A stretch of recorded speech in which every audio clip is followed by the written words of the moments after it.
갈라디아서 2장 20절 신약성경 304페이지입니다.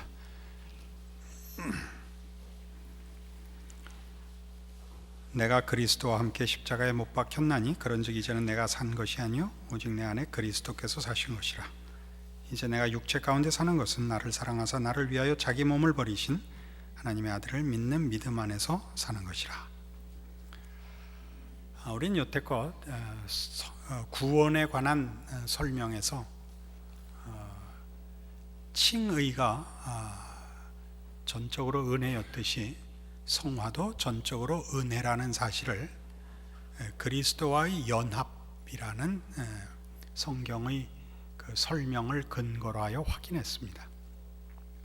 우리가 죄인 된 자리에서 하나님의 자녀가 되는 것이 은혜이듯이 하나님의 자녀로 중생한 하나님의 백성들의 성화의 완성도 은혜로 그리스도 안에서 그리스도와 연합하여 이루어질 수밖에 없다는 것을 확인했습니다. 그런데 우리가 우리의 신앙 현실에서 경험하는 것은 승리롭지 못하다는 사실입니다. 그래서 오늘 이 갈라디아서 2장 20절을 보면 결국은 하반절에 있듯이 이제 내가 육체 가운데 사는 것은 나를 사랑하사 나를 위하여 자기 몸을 버리신 하나님의 아들을 믿는 믿음 안에서 사는 것이라 하는 이 부분이 결국 문제가 됩니다. 믿음 안에서 산다는 것이 무엇이며 어떻게 하면 믿음 안에서 살게 되는가, 이렇게 풀어가야겠죠. 그래서 믿음 안에서 산다 하는 것과 어떻게 하면 믿음 안에서 살 수 있느냐 하는 것을 나누어서 생각을 하겠습니다. 오늘은 그러니까 예수를 믿는다는 말이 뭐냐 하는 것을 칭의의 차원에서가 아니라 성화의 차원에서, 그러니까 예수를 믿어 구원을 얻는 차원에서 예수를 믿는다라는 표현 말고 구원을 얻은 성도들이 예수 그리스도와 함께 사는 그런 의미에서 예수를 믿는다라는 것이 무슨 의미인가 하는 것을 확인해 보려고 합니다. 이렇게 나누는 것은 이 믿음이 둘이 차이가 나고 달라서가 아니라 좀 더 분명하게 하기 위하여 나누어서 하는 것이지 본질상 같은 것입니다. 믿음은 우리가 보통 신뢰한다 라고 우리가 이해하고 있는데요, 이 신뢰한다는 것을 우리는 나의 신뢰하는 나의 마음가짐이라는 것을 먼저 생각하기 나름입니다. 그러나 성경에서 믿음이라는 단어는 은혜라는 표현의 다른 표현입니다. 그러니까 은혜라고 할 때는 그것이 우리에게 원인이 없는 것임을 우리가 다 이해하면서도 믿음이라고 하면 우리에게 원인이 있는, 책임이 있는 것이라 라는 생각을 우리가 쉽게 떨쳐버리지 못하고 있습니다. 그러나 이게 믿음이라는 이 표현이 성경에서는 행위의 법칙과 대조되는 은혜의 법칙을 표현하는 또 다른 단어라는 것을 이제 좀 증명을 해 보이겠습니다. 로마서 4장에 갑시다.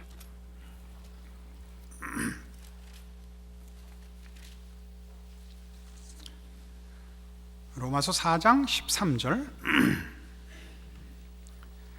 아브라함이나 그 후손에게 세상의 후사가 되리라고 하신 언약은 율법으로 말미암은 것이 아니요 오직 믿음의 의로 말미암은 것이니라. 그러니까 뭘 대조하고 있나 보세요. 율법과 믿음을 대조하고 있는데 여기서 율법은 행위의 법칙입니다. 행위의 법칙은 여러 번 거듭 설명하듯이 인과율, 원인과 결과의 법칙을 말하고, 그것과 반대되는 개념, 원인과 결과의 법칙이 아닌 것, 원인 없이 결과를 받는 법칙, 은혜의 다른 표현으로 믿음의 의로 말미암은 것이라 이렇게 설명하고 있는 걸 주의해서 보셔야 됩니다. 만일 율법에 속한 자들이 후사이면 믿음은 헛것이 되고, 율법이 법칙이라면 믿음의 법칙은 쓸 수가 없게 되고, 그런 뜻이죠. 약속은 폐하여졌느니라 이렇게 나옵니다. 이게 참 재미있는 표현입니다. 뒤에 좀 설명할 기회가 또 있으니까 지나갑시다. 지금은 그 뒷부분이 더 중요합니다. 율법은 진노를 이루게 하나니 율법이 없는 것에는 범함도 없느니라. 그러므로 후사가 되는 이것이 은혜에 속하기 위하여 믿음으로 되나니 은혜에 속하려고 믿음으로 된 겁니다. 그러니까 믿음은 은혜에 속하는 법칙, 은혜의 법칙과 믿음의 법칙은 같은 것입니다. 이는 그 약속을 그 모든 후손에게 굳게 하려 하심이라, 이렇게 됩니다. 우선 이렇게 합시다. 그러니까 이 믿음은 은혜와 함께 행위의 법칙이 아닌 하나님의 은혜의 법칙인 것을 말하고, 그리고 이 법칙을 설명하기 위하여 아브라함을 예로 듭니다. 그게 17절 이하입니다. 아브라함에게서 이 법칙이 어떻게 율법의 법칙, 행위의 법칙이 아니고 은혜의 법칙, 곧 믿음의 법칙으로 아브라함이 믿음의 조상이 됐는가를 설명합니다. 기록된 바 내가 너를 많은 민족의 조상으로 세웠다 하심과 같으니 그의 믿음 바 하나님은 죽은 자를 살리시며 없는 것을 있는 것 같이 부르시는 이시니라.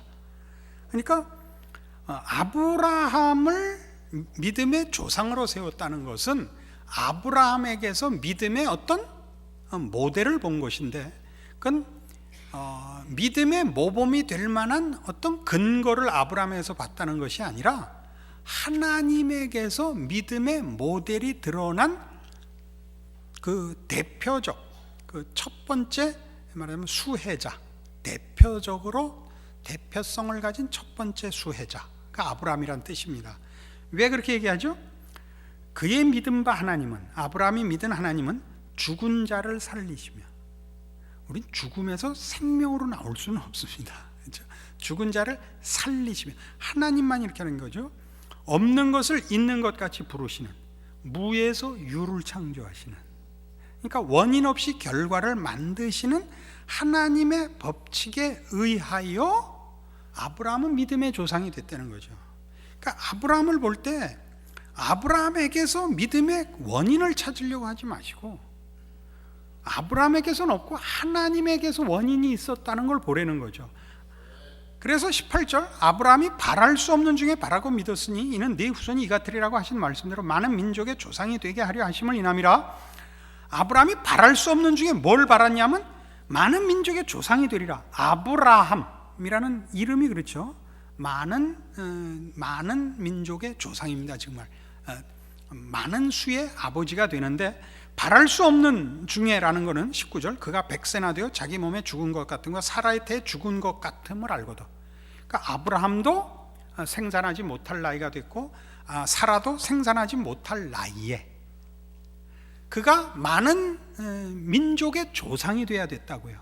애를 낳을 실력이 없는데, 그 능력이 지났는데, 그러니까 이게 다 뭘 얘기하는 거예요? 앞에 17절에서 하나님은 죽은 자를 살리시며 없는 것을 있는 것 같이 부르시는 이유, 아브라함은 그가 아이를 낳을 수 없고 사라도 물론 그런데 많은 민족의 조상이 된 것은 본인들에게 원인이 없었다의 대표자란 말이죠.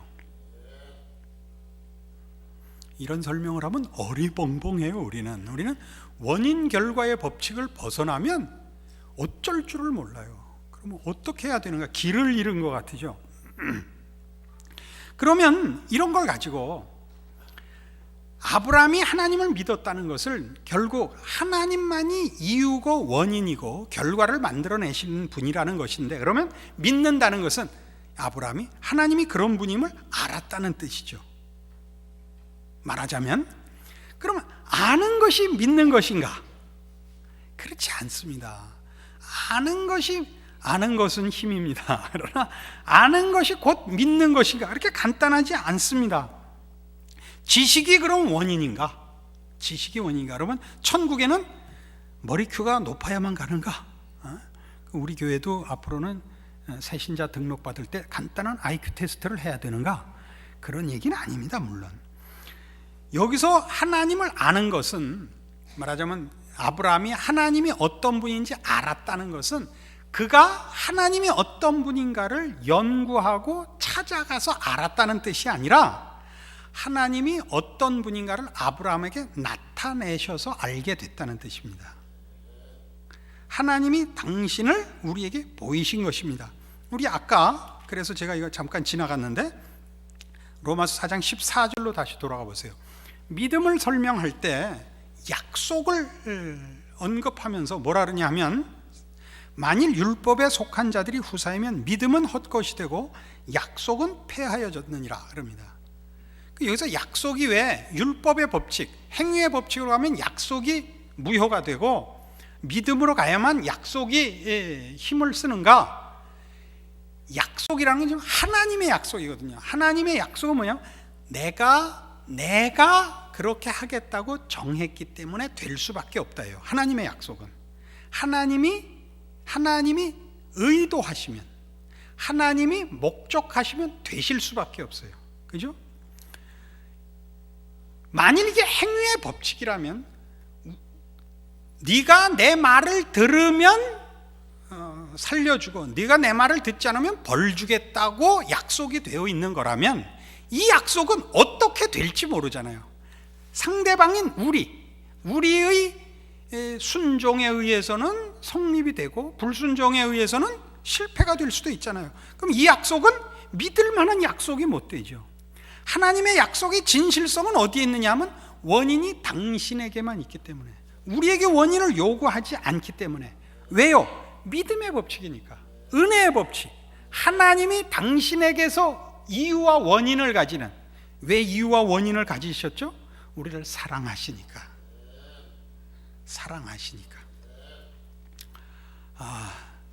그래서 이게 예습해갖고 오면 이렇게 철철 넘친다고요. 예습 좀 해오세요.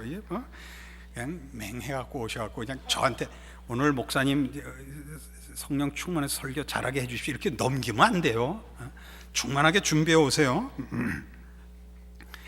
그래서 지금 이 약속을 드러내고 율법에 속하면 약속이 폐하여졌다라는 이런 얼핏 읽어서는 이해할 수 없을 것 같은 설명이 등장을 하는 것입니다. 약속은 하나님이 자신의 의지와 자비와 성실을 근거하여 주신 것입니다. 이게 약속들입니다. 그러니까 믿음이라는 건 뭐냐면 이 약속을 주시고 우리에게 나타나신 이 하나님이 이유와 원인과 결과로 우리를 만나 주셔서 갖게 된 지식이요, 관계요, 운명인 것이지요. 결심도 아니고 동의도 아닙니다. 어떤 의미에서 그냥 항복이요, 하나님의 하나님 되심의 그의 자비하심과 복주심과 영원으로 찾아와 베푸신 복에 함몰된 거예요. 함몰 갖고는 좀 나쁜데 이렇게 홀딱 이렇게 잠겨버린 겁니다. 이 이상 더 잘 설명할 수 있는 사람은 전 세계에 없습니다. 그러니까 뭐 어디 나중에 뭐 학원 가서 더 이상 보충 수업 이런 거 없습니다. 지금 잘 들으셔야 됩니다. 이렇게 얘기를 하면 여러분은 금방 지금 머리 한 속에서 이 질문이 나올 겁니다. 그럼 우리 몫은 뭐야? 이런 생각. 하나님이 믿음에 말하자면 주도권을 쥐고 계시고 하나님이 우리를 만나셔서 하나님이 어떤 분인가로 우리를 이렇게 홀딱 항복시키는 거라면 우리가 할 일은 없잖아 라는 일종의 무율법주의, 은혜지상주의, 방임주의가 슬쩍 머리를 들 것입니다. 그러나 여기에 성경의 가르침에 조심해야 될 부분이 있습니다. 하나님의 은혜와 자비와 당신의 의지와 성실함을 근거로 하여 나타나신 이 하나님은 그 모든 원인을 당신만이 가지고 책임을 당신이 가지지만 목적은 우리의 거룩이라고 가르칩니다. 그러니까 우리가 만난 하나님, 우리 믿음의 내용, 하나님이 당신을 우리에게 보여주셔서 항복시킨 이 하나님은 우리의 조건과 자격을 묻지 않고 복을 주시며 은혜를 베푸시는 하나님이신 것이 사실이며 그 약속하신 것을 당신의 의지와 성실하심과 능력을 근거로 하여 실패하실 수 없는 분입니다. 이것까지 다 지금 얘기한 겁니다. 동시에 이 하나님은 거룩을 목적하시고 우리의 성화와 하나님을 닮은 신성의 자리를 목표하고 요구하고 계시는 것으로 또한 우리에게 만나주시고 알게 하고 계십니다. 그러니까 우리가 하나님의 은혜와 사랑을 논하여 그 은혜로 인하여 놀아도 된다, 아무 책임이 없다라고 얘기하는 것은 그 동일한 하나님이 은혜와 사랑과 긍휼과 자비로 나타났으되 경건과 신령과 거룩의 완성을 목표하여 이 은혜를 베풀었다는 사실을 일부러 잊으려 하여 자기가 원하는 데만 집착하고, 집착도 아니죠, 이렇게 편식하고 책임을 도피하려는 아주 나쁜 생각입니다. 훨씬 험한 단어가 먼저 떠올랐으나 그 유혹을 물리치고 이렇게 점잖은 표현을 썼습니다. 아시겠습니까? 이 부분을 우리는 하나님이 은혜로우시다는 것과 하나님이 우리에게 거룩을 요구하신다는 두 사실을, 하나님을 만나 하나님이 당신을 우리에게 보이셔서 우리는 두 가지 사실을 다 알고 있습니다. 그래서 창세기 17장 1절에 가시면 아브라함에게 나타나신 하나님은 이런 요구를 하십니다. 창세기 15장에서 이미 하나님이 아브라함의 믿음을 근거로 하여 의롭다함을 인쳤으나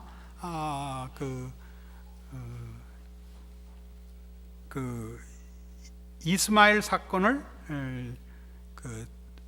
잘못을 저지른 후에 하나님이 17장 1절 아브라함의 99세 때 여호와께서 아브라함에게 나타나서 그에게 이르시되 나는 전능한 하나님이라 너는 내 앞에서 행하여 완전하라.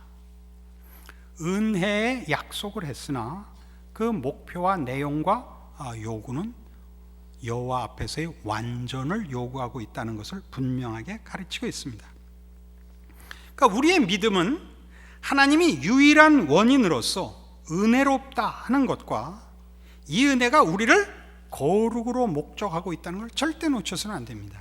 자주 인용했던 에베소 4장 24절 의와 진리와 거룩함으로 지으심을 받은 새 사람을 입으라, 이겁니다. 이게 목표입니다.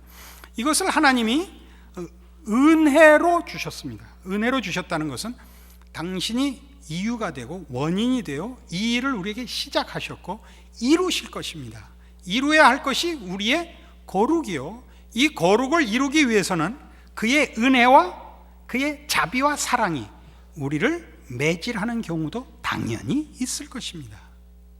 이해하시겠습니까?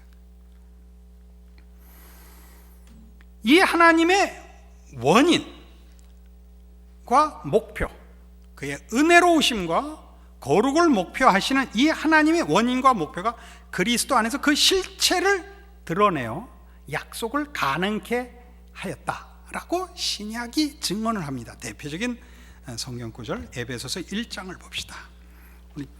지금까지 한 얘기가 구원에 어떻게 그리스도 예수 안에서 이 원인과 결과가 하나님의 신비로운 방법으로 가능하게 됐는가를 이렇게 에베소서 1장에서 봅니다. 7절, 에베소서 1장 7절 우리가 그리스도 안에서 그의 은혜의 풍성함을 따라 그의 피로 말미암아 구속 곧 죄사함을 받았으니 이는 그가 모든 지혜와 총명으로 우리에게 넘치게 하사 그 뜻의 비밀을 우리에게 알리셨으니 곧 그 기쁘심을 따라 그리스도 안에서 때가 찬 경륜을 위하여 예정하신 것이니 하늘에 있는 것이나 땅에 있는 것이 다 그리스도 안에서 통일되게 하려 하심이라. 모든 일을 그 마음의 원대로 역사하신 자의 뜻을 따라 우리가 예정을 입어 그 안에서 기업이 되었으니 이는 그리스도 안에서 전부터 바라던 우리로 그의 영광의 찬송이 되게 하려 하심이라. 구원의 목표가 어디라고요? 그의 영광의 찬송이 되는 것입니다. 우리가 그의 영광의 찬송이 됩니다. 그러니까 하나님의 구원의 목표가 어디냐면 신적 영광과 완성이라는 얘기죠. 하나님께서 영광 받으시며 찬송 받으시는 가장 중요한 증거물이 뭐냐 할 때 그가 지었고 그의 아들을 보내어 구원한 그의 형상을 따라 지은 우리 하나님의 백성들의 영광된 완성이라 이렇게 얘기하고 있습니다. 예수 안에서 이 일을 하나님께서 이루셨습니다. 예수 그리스도의 비밀이라는 건 대단하죠. 우리를 죄와 사망에서 꺼내셨고 의와 진리의 거룩함으로 지으심을 받은 새 사람과 그 영광의 완성을 와서 하나님의 모든 충만하신 것으로 충만해지며 하나님의 영광의 찬송이 되는 자리까지 갈 것입니다. 이것이 그리스도 안에서 그와 연합하여 죄로부터 나오고 중생하여 하나님의 자녀로 완성되는 모든 일에 그리스도 안에서 허락된, 믿음으로 허락된 하나님의 은혜의 선물입니다. 그러니까 여기서 믿음은 뭐라고요? 하나님이 원인이 되시고 이유가 되셔서 우리에게 허락하시고 목표하신 것을 이루실 그의 성실함까지 다 합쳐서, 따라서 믿음의 본질은 이런 것이 됩니다. 하나님만이 모든 존재와 일의 원인이며 근거이시다 하는 것입니다. 모든 일에. 둘째로 이 하나님의 은혜는 우리에게 거룩과 충만을 이루신다 하는 사실입니다. 그러니까 우리가 지금 믿음을 논하면서 분명히 해야 되는 내용이 무엇이냐 하면, 여러분들이 지금 확인해 왔듯이 하나님께서 우리는 생각지도 않고 우리는 그 필요를 알지도 못했던, 왜요? 죄로 인하여 하나님과 분리되어 감각 없는 자 되고 방탕에 방임하여 살고 있는 우리에게 하나님이 찾아오셔서 하나님을 보이사 무엇이 진정한 복이며 인간의 참다운 자랑이 무엇인가를 은혜로 알리시고, 그렇죠? 그리하여 죄로부터 우리를 꺼내시고 이 하나님의 하나님 되심으로 우리에게 요구하는 하나님의 자녀라는 이름에 부족할 것이 없는 자리로 우리를 데려가겠다라고 알리신 것들이 바로 믿음입니다. 그러니까 우리가 어거지로 얘기를 하자면 믿음은 그래서 하나님을 아는 것입니다. 이거는 다만 지식의 문제는 아닙니다. 지식적으로 아는 것은 하나의 정보에 불과하지만 이 아는 것은 이 하나님, 인격자이신 하나님, 온 우주 만물의 주인이신 하나님, 나를 향하여 구원의 완성을 목적하고 계시는 하나님을 아는 것입니다. 우리는 그것을 요한복음 17장에서 이렇게 이미 본 적이 있습니다.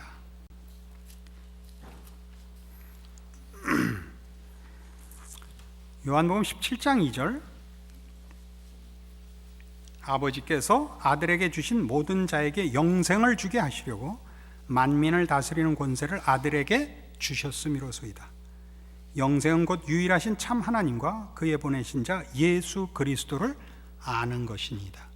여기서 안다는 것은 정보를 아는 것이 아니라 한 인격과 인격이 밀접하게 연결되어 관계를 더 이상 밀접할 수 없는 관계를 가지고 있는 사이를 말합니다. 사랑하는 사이, 혹은 가장 깊은 우정, 이런 것들을 말합니다.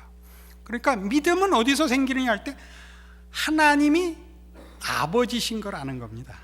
남이 아닌 겁니다. 하나님과 나는 거래하는 관계가 아니며 기계적 관계가 아니라는 것이죠.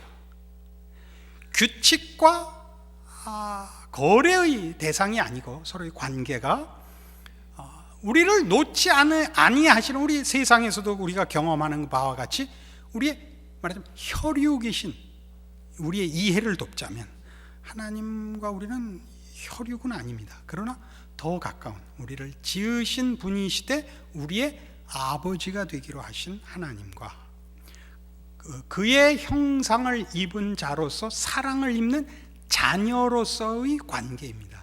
그러니까 하나님은 우리에게 이유 없이, 원인을 묻지 않고 자격을 묻지 않고 찾아오시고 시작하시고 결과하실 것입니다. 그 하나님을 아는 것입니다. 이 하나님이 어떻게 나를 찾아오셨고 나에게 무엇을 이루려 하시는가를 항복하는 것이 믿음이라 할 수 있습니다. 다음 시간에 그러나 이 믿음 문제를 조금 더 밝혀 나가야 할 것은, 이렇게 알아도 효과가 없습니다. 지금 이렇게 들어서 그렇구나 해서 그냥 금방 우리가 이렇게 차오르고 이렇게 되는 것이 아니라, 다시 또 지금 같은 설명을 듣기 전과 방불한, 믿는 것도 아니고 아닌 것도 아니고 괜히 설명만 더 들은 그런 병신 같은 상태가 아직도 계속됩니다. 그래서 우리는 어떤 당황을 하게 되냐면, 열심이 부족한가? 우리가 내가 가진 믿음에 기대하는 만큼의 결과가 나타나지 않았을 때 우리 모두는 내가 뭐가 부족했다라고 생각하죠. 그 부족을 대표적으로 두 가지를 가져요. 열심이 부족했는가, 진심이 부족했는가. 그래서 우리는 다 굶고 잠 안 자고 고행을 시작하게 되는 것입니다. 그리고 산으로 올라가고 철야하고 금식하고 자해를 하는 마당에까지 가서 하나님 앞에 우리의 진심을 확인시켜 하나님을 감동케 하면 혹시 그 결과를 얻지 않을까라는 이제 싸움을 하게 되는데, 바로 그 문제는 다음 주에 계속됩니다. 그리고 이 문제를 푸는데 몇 주에 걸친 자세한 설명을 하겠습니다. 하나님은 우리 기도를 들으십니다. 우리의 믿음을 받으십니다. 그런데 우리는 우리가 가지고 있고 충분히 보상받아야 된다고 생각하는 우리의 믿음과 열심에 대하여 늘 하나님이 답을 하는 것 같지가 않습니다. 이 부분, 하나님은 답하고 있는데 나는 못 받았다고 하는 이 부분을 풀므로써 성화의 신비, 그 제목에 어울리는 답을 제시할까 합니다. 많이 기도하고 오시고 저도 많이 기도하고 만나서 성령 충만한 3일 저녁을 만드십시다. 기도하십시다. 하나님 아버지, 은혜를 감사합니다. 하나님께서 우리 아버지신 것과 우리를 사랑하사 하나님의 모든 귀한 것으로 주시며 이루시며 채우시며 중도에 포기하시거나 그만두시지 않고 꼭 이루시는 우리 하나님의 신실하심과 능력과 넘치는 사랑에 다시 한번 감사와 찬송을 올립니다. 우리에게 하나님 나타나셨고 알게 하셨고 우리 속에 믿음을 심으셨습니다.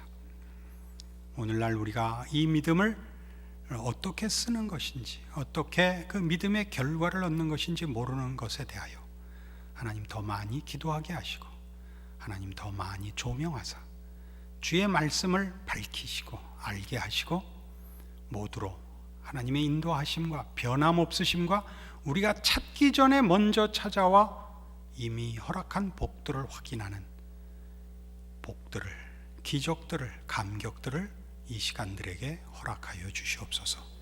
예수님 이름으로 기도합니다. 아멘.